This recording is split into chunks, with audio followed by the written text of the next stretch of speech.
Assalamualaikum students, I hope you all are fine. Today we will start our lecture, The Eyes and the Light. Students, keep your pencils in your hand and underline the important lines with me. The eye is rather like a living camcorder. Each eye is a liquid filled ball 2.5 centimeters in diameter. At the front of the eye is clear, round window called cornea. Behind the cornea is lens. A camera focuses by moving the lens nearer or the further away from the object. The eyeball cannot made longer or shorter. Instead, the eye focuses by changing the shape of the lens.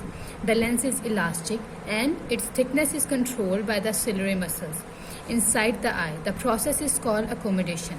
Together, the cornea and the lens behind it focuses the light on the layer of the sensory cells at the back of the eye. The layer is called retina, and the light makes chemical changes in the cells of the retina. These chemical changes set off the nerve impulse which travels along the optic nerve to the brain. The image made on the retina is upside down. Your brain has to correct the image so that you see it properly. Students, आप यहाँ पे देखेंगे, सबसे पहले उन्होंने बताया जो सबसे पहला पार्ट आता है जो आई का हमें नज़र आता है वो है कॉर्निया. कॉर्निया जो सा होता है, कॉर्निया के बिल्कुल पास में होता है lens. This one is cornea, transparent part cornea. फिर उसके साथ आता है लेंस. लेंस जो सा होता है वो फोकस करता है ऑब्जेक्ट को करीब दिखाई देने में या दूर दिखाई देने में. इसमें हेल्प आउट इसको करते हैं सिलरी मसल्स. सिलरी मसल्स जो हैं वो लेंस की शेप चेंज करते हैं जिसकी मदद से फोकस किया जाता है.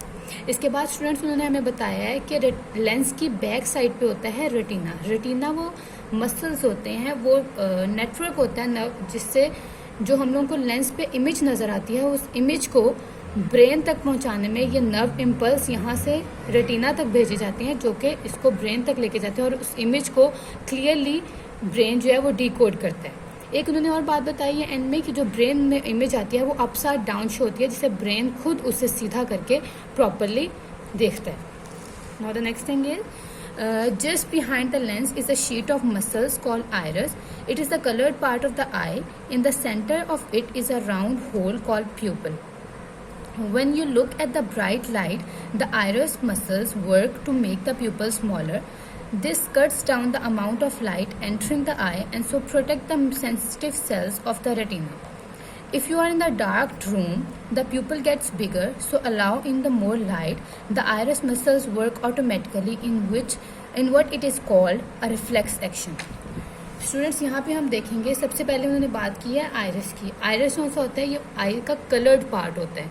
उसके बाद उन्होंने हमें बात की है कि आइरिस के बिल्कुल साथ सेंटर में जो ये पार्ट होता है ये प्यूपल होता है. प्यूपल का ये काम होता है कि ये हमारी लाइट को फोकस करता है. अगर हम एक डार्क रूम में हैं तो इस प्यूपल का साइज जो है वो ज़्यादा हो जाएगा ताकि लाइट ज़्यादा एंटर हो सके और उससे ज़्यादा क्लियर फोकस मिल सके. लेकिन जब आप एक ब्राइट लाइट में देख रहे हैं तो ये प्यूपल है, ये प्यूपल का साइज जो है वो स्मॉल हो जाएगा जिससे हमारी आइज़ जो है, हमारी आइज़ में जो लाइट है वो कम एंटर होगी और इससे जो हमारे सेंसिटिव पार्ट हैं वो कम इफेक्ट होंगे. नेक्स्ट टॉपिक की तरफ चलते हैं. Eyesight problems. Some people can see distant object clearly but cannot focus on every near object. They are called long-sighted. अब उन्होंने हमें ये बताया कि कुछ लोग ऐसे होते हैं जिन्हें दूर की चीज़ क्लियरली दिखाई देती है मगर वो करीब की चीज़ पे फोकस नहीं कर पाते. ऐसे लोगों को जो ये आइज़ की प्रॉब्लम होती है उसको कहते हैं long-sighted. Other people can see near objects clearly but cannot focus on the distant object. They are called short-sighted. अब कुछ लोग ऐसे होते हैं जिन्हें करीब की चीज़ क्लियरली दिखाई देती है मगर वो जो दूर की चीज़ें होती हैं, डिस्टेंट ऑब्जेक्ट्स होते हैं, उन पर वो फोकस नहीं कर सकती. Curing the long sight. Long sight is caused by the eyeball being too short so that the images are in the focus behind the retina. This is quite common in the older people. As people get older, the lens loses some of its elasticity and the ciliary muscles weaken, so that the lens cannot be pulled thin. Long-sighted people can be helped when a convex lens is placed in front of each eye. The lenses help to focus light on the retina. Students, यहाँ पे उन्होंने बताया है कि long sightedness का जो problem होता है वो इस वजह से होता है कि आपकी आई बॉल बहुत शॉर्ट हो जाती है और जो इमेज होता है वो फोकस रेटिना पे नहीं होता बल्कि रेटिना के बैक साइड पे इमेज को फोकस करती है. ये प्रॉब्लम ज़्यादातर बुजुर्ग लोगों में या ज़्यादा उम्र के लोगों में होता है कि जैसे जैसे आपकी उम्र ज़्यादा होती जाती है जो आपका लेंस है आई का वो अपनी इलास्टिसिटी खो देता है और जो से मसल्स होते हैं वो वीक हो जाते हैं।